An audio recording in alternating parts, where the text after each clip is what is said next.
Capítulo 4. Una conversación. Mi mentor y yo habíamos conseguido nuestro objetivo para esa noche: localizar el astrónomo desaparecido.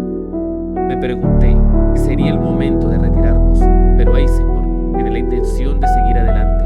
Creía que la noche aún tenía más cosas que revelarnos. Mientras seguíamos a los rezagados de Crockley, un grupo alborotado por las calles hasta el 2 Engranes, Eisenberg envió rápidos mensajes psíquicos al resto del equipo. Estaban cerca y siguiéndonos: a Neil, Medea y la acechante Death Row. Les envió las instrucciones de quedarse con nosotros e identificar a Frederick Danes. Estaba con un Benz en compañía de Crockley. Había que vigilarlo desde ese momento y no perderle el rastro para poder interrogarlo más tarde, de ser el caso. Al huésped demoníaco le envió una orden de recogida que no entendí completamente hasta después. Luego fuimos andando, siguiendo a los juerguistas de Crockley, pero un poco atrasados para que no nos oyeran. ¿Averiguaremos más cosas?, pregunté. Lo dudo, pero nos quedaremos con Dance hasta que Neil y los otros confirmen la adquisición, respondió. Me parece que nos sería útil hacernos amigos de Crockley. Conoce a todo el mundo en estos círculos y puede abrirnos puertas que nosotros podríamos encontrar cerradas. ¿Te refieres a amigos?, pregunté. Eufemísticamente, repuso él. Dije, porque yo no creía que hicieras amigos. No tengo ningún problema en hacerlos, respondió, pero parezco ser incapaz de mantenerlos. Vigila con Crockley. Es odioso y disoluto. Tu mente es una ciénaga lasciva, pero podría sernos útil. ¿Sabe algo sobre el rey?, le pregunté. No más de lo que cualquiera por aquí, contestó Eisenberg. Leí el nombre en sus pensamientos y en los de su séquito, pero el rey de amarillo, el rey Orfeo, es un mito local. Dudo que haya una sola alma en la ciudad que no haya oído el término de algún modo. Para ellos es parte de su folclore. No lo consideran real de ningún modo. Crowley y sus gorrones están más interesados en el esoterismo 3 al cuarto y se reúnen para hablar de ello, imaginándose ser iniciados iluminados del saber secreto. ¿Y qué pasa con un Benz y Dance?, pregunté. Tú no sueles leer erróneamente. No puedo explicarlo, respondió Eisenberg. Quizás mi visión interior estaba nublada y confusa, algún campo psíquico que procedió de los Graels. Y ahí está la cuestión, dije yo. 2 Graels, justo sobre nosotros. ¿Cómo nos han encontrado? No lo han hecho. Encontraron a la vocera para silenciarla. No éramos su presa, que es por lo que seguimos intactos. Pero era una farsante, sin duda. Estoy de acuerdo. La señora Tontel tenía poco o nada de psíquica. Había una mirada desconcertada en su rostro que me resultaba inquietante y los ojos le destellaban en color violeta. O quizás, justo lo suficiente para hacer un oficio de su falsedad. No, Beta. Eso ha sido posesión. Algo se le ha metido dentro. Aprovechó la ventaja de su mente flexible para hablarnos. ¿A nosotros?, pregunté. Legmore tenía razón en lo de los detalles. Ofrecieron esos detalles que solo unos pocos conocerían. Tú, sobre todo. Te dieron para probar la veracidad del mensaje, que no llegó a completarse. Los Graeles le apagaron la voz, concordó, pero era un mensaje para nosotros. ¿Una petición de ayuda? ¿De quién? No lo sé, admitió él. ¿Lillian Chase? No seas tonta. Entonces, ¿Baltus Blackward se aún vive? ¿O quizás su familia? Él conocía los detalles de ese libro. Quizás. Pero, ¿por qué?, pregunté. No es amigo mío. A no ser que lo digas eufemísticamente, no hay amigos aquí, repuso él. Tampoco hay enemigos claros. Todo el mundo o no es nada de eso o es ambas cosas. Ya me he dado cuenta de eso estando contigo. Me miró como si lo hubiera reñido o herido de alguna manera. Si no conoces a Gregor Eisenberg y no se me ocurre ninguna razón cuerda por la que podrías conocerlo, quizás sea difícil imaginárselo. No me refiero a su aspecto, porque eso está claro.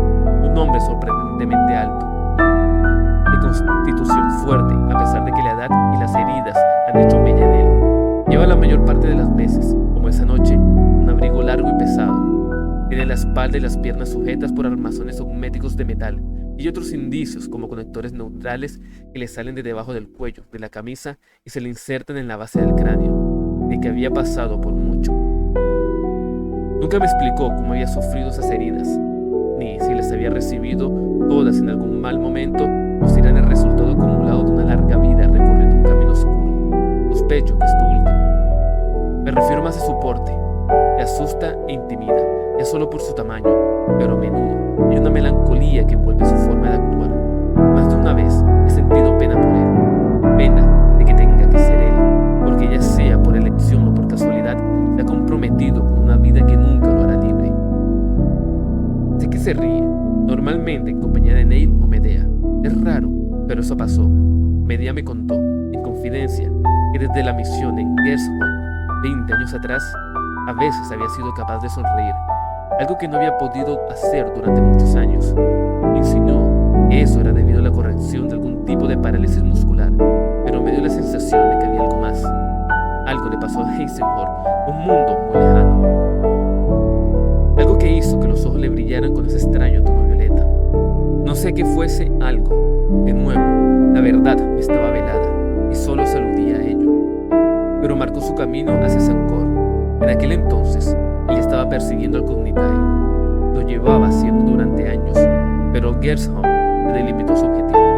Lo que fuera que pasó allí, lo llevó a localizar el escondite del Rey de Amarillo y entrelazó los pocos elementos que conocíamos: el Rey, la Ciudad de Polvo, las fuerzas demoníacas de los grandes que servían al Rey como familiares, conocidos como los Ocho, Enuncia y las conexiones con Chase, el Cognitae y sus obras infernales de ingeniería estimada. Eso también lo llevó hasta mí. Para entonces era evidente que las fuerzas que iban contra nosotros creían que los nulos como yo, es decir, los intocables o parias, típicamente inertes de un modo natural, eran instrumentos vitales en la cual fuera la gran obra en la que estaban enzarzados. El Cognitae, bajo la guisa del laberinto nube, había criado toda una escuela de ellos. Pero yo era, claramente, más que solo uno de esos instrumentos. Eisenhower había sabido de mí, en Gershon, antes de que yo naciera. Había venido a buscarme y a protegerme, creo. Y se había confirmado que yo era el clon o la hija clonada de una mujer muerta también llamada Elizabeth McKean. Ella también había sido una nula y había servido con Eisenhower. Medea insinuaba que ambos habían estado especialmente unidos, quizás enamorados. Si es que es un concepto tan humano, tiene algún significado para un hombre generalmente tan inhumano y cerrado como él. Eisenhower tenía una misión que cumplir en Sancor, quizás la última y la mayor de su vida, y yo era parte de eso. Pero yo también era una segunda misión. Eisenhower pretendía vigilarme, no porque yo fuera parte de la gran obra, sino porque yo era yo. He hablado anteriormente en este relato sobre el por qué yo había elegido unirme a él en ese momento, cuando había muchas buenas razones para no hacerlo, de las cuales no eran las menos el estar en compañía de demonios y del astartes traidor que él tenía. Era por eso, porque yo le importaba. A otros también, como a Medea, el pobre Lightbourne y quizás Neil, pero a Eisenhower no le importaba nada ni nadie, excepto su deber. Así que esa chispa de humanidad parecía más significativa, más verdad. Me preguntaba si sería porque yo le recordaba su perdida Elizabeth, ya que muchas veces me había comentado cuánto me parecía a ella. En ocasiones, incluso me preguntaba si él sentía que yo era como una especie de hija suplente. ¿O si habría alguna otra unión afectiva entre nosotros? Estoy tan segura como que el cielo es azul, el que no me veía como una sustituta de su amor perdido, como su Elizabeth renacida milagrosamente y de vuelta a él. Nunca hubo nada de eso. Supongo que durante un tiempo él fue lo más cercano a un padre que yo hubiera tenido nunca, aunque la distancia en él y un padre de verdad fuera algo mayor que la distancia entre Sancor y la Santa Tierra. Mi breve encuentro con el hombre llamado Revenant había añadido más piezas al puzzle de Sancor.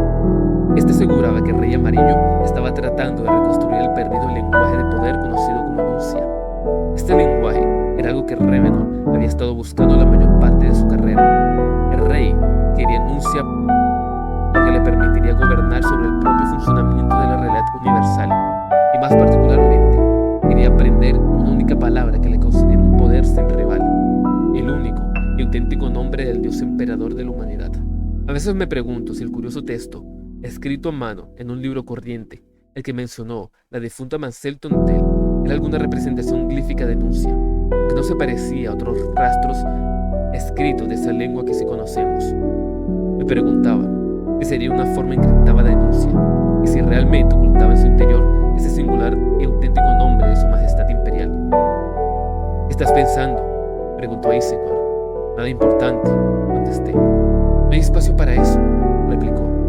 Quien fuera el que empleó a Manton Dell de un modo tan cruel era un psíquico, o tenía un psíquico trabajando para él. Debemos. Hey de Revenant, inquirí. Dijiste que era un psíquico de un poder casi inigualable y te persigue. No es él, afirmó. ¿Ni para hacerte salir? Ahora tiene la libreta de notas de Chase. Conoce los detalles lo suficiente como para usarlos. ¿Entonces crees que era un truco?, preguntó. ¿Un intento de hacerme salir? ¿Acaso no puede haberlo sido?, pregunté. No, respondió con firmeza. Este tipo de complots están por debajo de él. Lo conozco bien. Pero, ¿seguro? Sí, insistió. Fue mi alumno. Oh, exclamé, porque no había nada más que pudiera decir a eso. Gideon sabe mantenerse fuera de mi camino y dejarme en paz, afirmó él, porque si nuestros caminos se cruzan, sería el final. Él ha jurado quemarme, y yo no me rendiré. Si decide, cuando decida, irá por mí. Será de un modo directo y sangriento. No habrá nada de juegos o trucos. Bueno es saberlo, repuse. Si enviaron a los Graels para evitar que Manton Dell entregara su mensaje, añadí al ocurrírseme. Eso hace pensar que el mensaje era de auténtica importancia, que no era un truco para engatusarnos, sino algo real que no querían que oyéramos. O que oyera a alguien, repuso él. Pero el mensaje era para nosotros, concluyó sonriendo. ¿Lo dijiste? Violeta, da eso, daos prisa, nos llamó Crockley, riendo todo el rato. Ya estamos. Habíamos llegado a los 2 engranes.